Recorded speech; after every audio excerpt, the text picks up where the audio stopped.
So I guess nowadays everybody knows that you could pretty much walk into, say, like any mall across the country, find you a good Foot Locker, and you're gonna come across a decent pair of J's or two, right? Which I know some locations are gonna have all the heat, some places got better pairs than others, but for the most part, you're gonna come across a solid pair of Jordans, right? So what I'm trying to say is I really don't understand what was the need for this right here, which I see the words exclusive.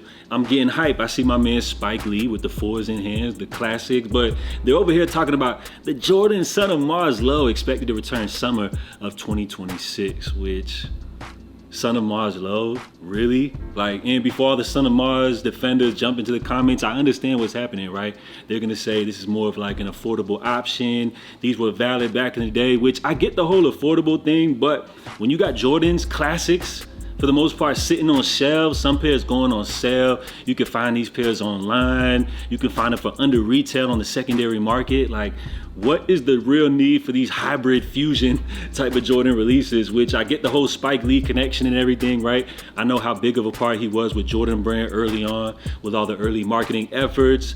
And, you know, he was so tapped in with Jordan Brand, they even dropped the Spizikes, which these released back in the early 2000s, 2006 to be specific, which at that time, like, these were valid. So like, y'all gotta hear me out, right? At this time, think about it.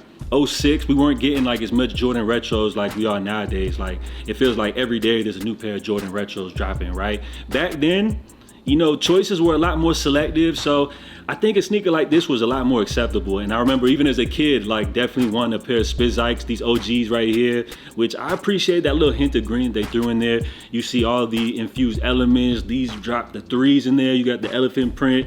You got the sole from the 4s, right? The wings. You got the 5s. You got the 6s in here as well, right? And I think the 20s, which I'm guessing were like the new Jordan retro, you know, of the moment or whatever. So Spizikes were definitely valid, right? They also had them black joints as well. Jordan Brand continued on with a whole bunch of different colorways throughout the years. We got the Spizike lows. We went through the different fusions. Remember how they were mixing up Jordans with Air Force Ones? We had the Son of Mars. There was just so many different fusions. Team Jordans, which dropped throughout the years, which back then, you know, they were a lot more acceptable to wear. But by the time these Son of Mars came along, which were pretty much like another version of the Spizikes, at this point, this was 2012, like we were getting decent Jordan retros. Matter of fact, like let's take a look at 2012. Like as far as the lineup, we were getting some pretty good pairs, I would definitely say so. We got Raptor 7s, come on. Bred 11s, which at that time, like this was one of the hottest sneakers. Like you couldn't tell nobody rocking a good pair of 11s. You got Olympic 7s, the Cavs 4s, a pair which we could actually see coming back soon. Like, bro, like the 4s went crazy. Look at this lineup. We go from Bred 4s, which I remember they dropped Black Friday that year. We got White Cement 4s, Fire Red 4s, like, come on, Military Blues. We haven't even had a couple 9s drop that year. Like, come on, man. Bro, the Cherry Lows, the 11s, like, those went crazy that year. Thunder 4s, Chicago 10s, like, they had a diverse lineup, not even gonna hold y'all, man. They even threw some 12s into the mix right here. So, 2012, solid year. Some 9s here. Yeah, man. 2012 went crazy. And when you talk about 2025 being one of the best Jordan years, when you talk about retro releases, I know we had some really hot collaborations, but like looking back at 2012, like they might have been giving 2025 a run for their money this year. Like we might not have had the same volume, you know, the amount of pairs. Look at that. The Jordan 7.6 Retro Golden Moments pack. Like, come on now. We were still getting packs in 2012. So maybe not as many pairs as we see nowadays, but like just the amount of pairs, like the quality of what we were getting in 2012, like, I mean, it speaks for itself right here, which is why when you double back on these Son of Mars, it's like, what's really the point?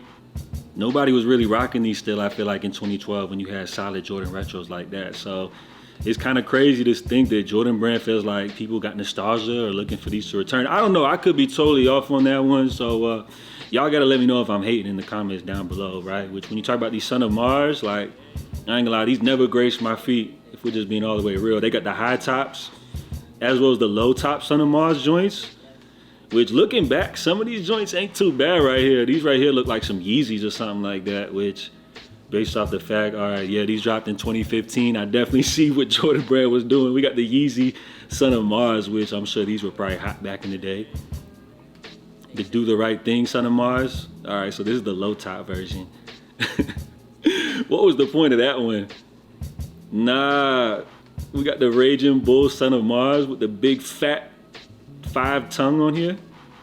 Nah, y'all wasn't rocking those back then, bro. Tell me y'all wasn't rocking them joints right there. Which they got a whole bunch of colorways.